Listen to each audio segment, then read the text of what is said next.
Hello, it's Phillip Taylor speaking from Richmond Green Chambers in London. Today I'm looking at a paperback from the Legal Action Group, that's the Access to Justice charity. This book is called Vicarious Trauma in the Legal Profession, and it's been written by JOANNA, FLECK and Rachel Francis. Elizabeth was the lead writer on this particular review, and her title for the review is this: The Problems of a Legal Profession that is on its knees and the practitioners who must cope. Now, obviously, that's a very wide statement, and it's an important statement because there are a lot of really serious problems within the legal profession and within the whole area of the processes and the administration of the courts and of justice at the present time.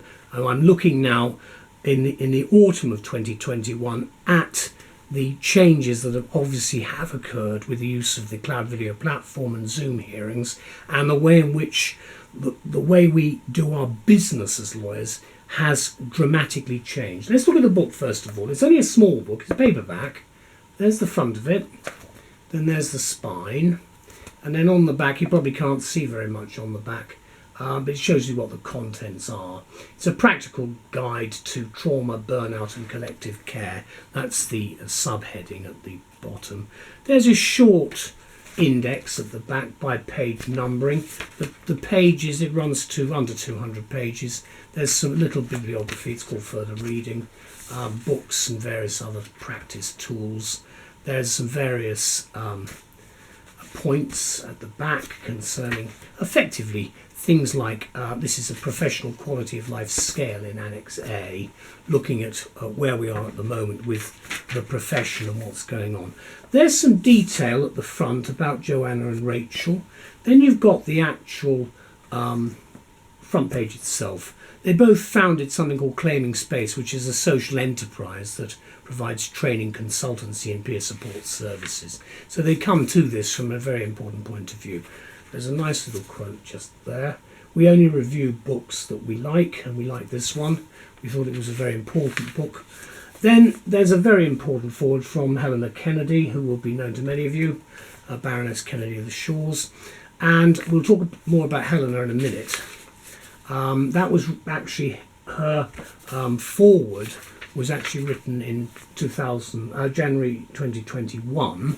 And I'm recording this some months later because of the problems. Then we have a preface looking at when they first started looking at this problem, which is pre-pandemic, 2017. And then there's a little bit of detail about the book itself. Then after that, some acknowledgements. Probably see that. And then after that, a contents section. And it looks very straightforward. What is trauma? Vicarious trauma and so on. A whole list of various things. Team and peer action, organised action, profession-wide action and so forth. There are 12 chapters in total. I've only zipped through a few of them. There are appendices at the back. Can I just say, of course, the Bar Council and the Law Society do try very hard, in my view, to help where they can. And I think they do as much as they can. The real people are Bar Standards Board. They're the people who should be paying more attention to this, in my view, and I don't think they do, because they leave it to the General Counsel of the Bar, which to my mind is not quite where the responsibility is, because we all know who's pulling the strings, and it's the Bar Standards Board. About the book itself, there we are. That tells you what's in the book. It tells you how to go about reading it. There's a warning. It says here that traumatic events are referred to in the book, and obviously anybody who's a barrister will certainly be aware of some of the very difficult cases we deal with. Abbreviations, always very useful to have abbreviations. Then we get into the book itself, history and context and research. Then an introduction, what is trauma? What is vicarious trauma? And then basically commentaries and then contents. It's not, there's no paragraph numbering. There are some footnotes which you can see there just to justify various points. And there are block sections to make specific key points as well throughout the book.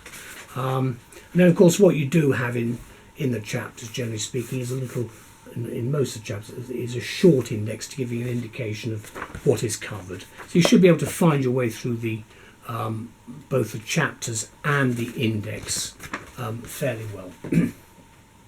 So what do we say about this interesting book?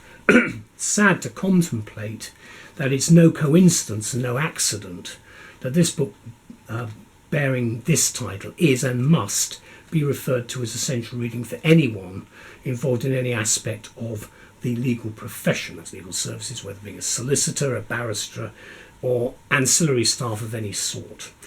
Yes, it offers a wealth of advice, specifically throughout, it's a thread throughout, and often consolation on a broad spectrum of mental health issues which have become commonplace in the legal profession, primarily, as the title indicates, what's called vicarious trauma, burnout and collective care, and there has been a lot of that. And yes, these problems are developing in the profession with increasing regularity, causing increasing concern.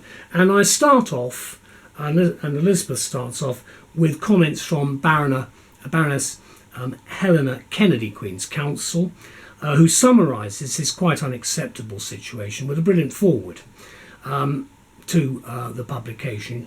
The legal landscape has changed beyond imagining, she writes, and adding that she is now sitting as a member of a cross-party parliamentary inquiry into legal aid.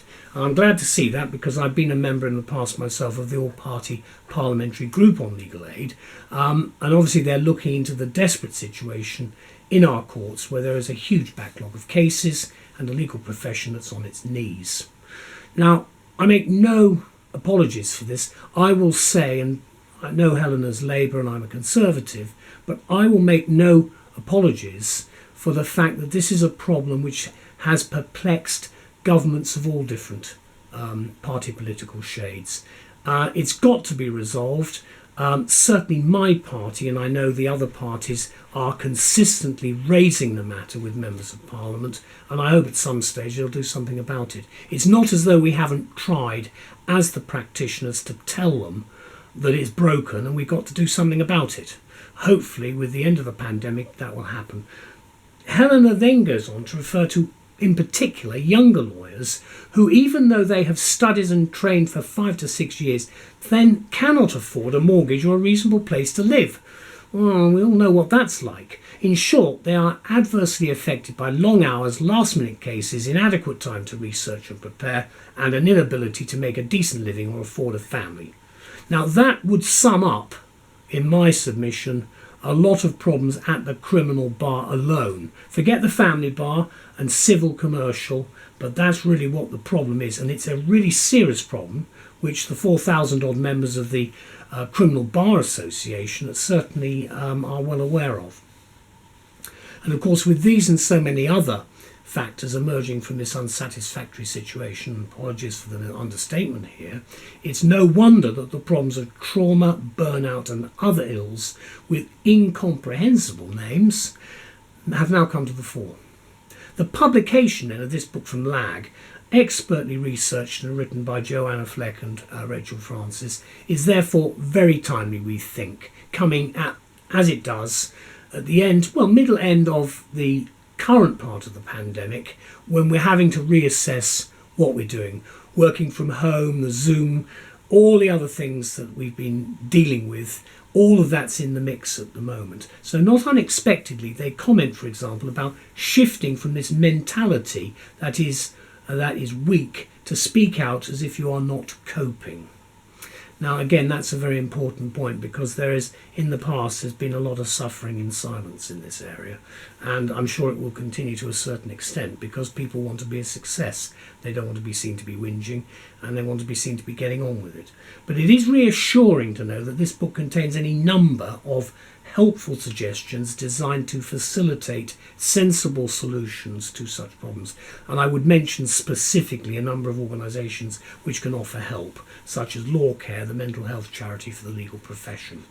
Not for nothing, then, is this book in a handy paperback format, referred to as essential reading for lawyers across most areas of substantive law. We added the word substantive there. Ideally, it should occupy pride of place in any well-stocked law library. And I think firms should have this as well as chambers. Or, of course, you can order your own copy from LAG. It's a brilliant guide to helping you cope. Now, the date, of course, of the publication of the paperback is stated as at the 12th of February 2021, and I'm recording this at the end of the summer. Here's the review book again itself. There's the paperback on the side and then the back. And then what you've got inside: guilt and compassion, satisfaction and risk factors. Guilt and doing enough. There's always a problem when you're practicing. Have you done enough with the case? Guilt can be one of the most insidious effects of vicarious trauma, as not only is it an inherently unpleasant feeling, but it can also silence the very real, sometimes very harmful impacts of working with trauma.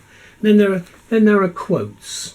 Now, I think this could well be a friend to quite a lot of people, this book, because you think you haven't been able to talk to your friends for the last few months. There hasn't been much discussion because you've been in chambers or in the office. So you do actually need some sort of help. Now, clearly you've got ethical and professional duties there. You've got the codes of conduct. The danger, of course, at the moment, I'm going to say it, is there's so much regulation that we're over-regulated. And the problem is that adds a stress of its own, which is quite unnecessary. Let's have less regulation. Let's get on with the work. Anyway, having said that, I'm very grateful to JOANNA and Rachel and LAG for producing this book. I think it comes at just the right time. And also thank you to Helena Kennedy, because she's got it just right. And let's hope that something is done soon. Thank you so much. Bye-bye.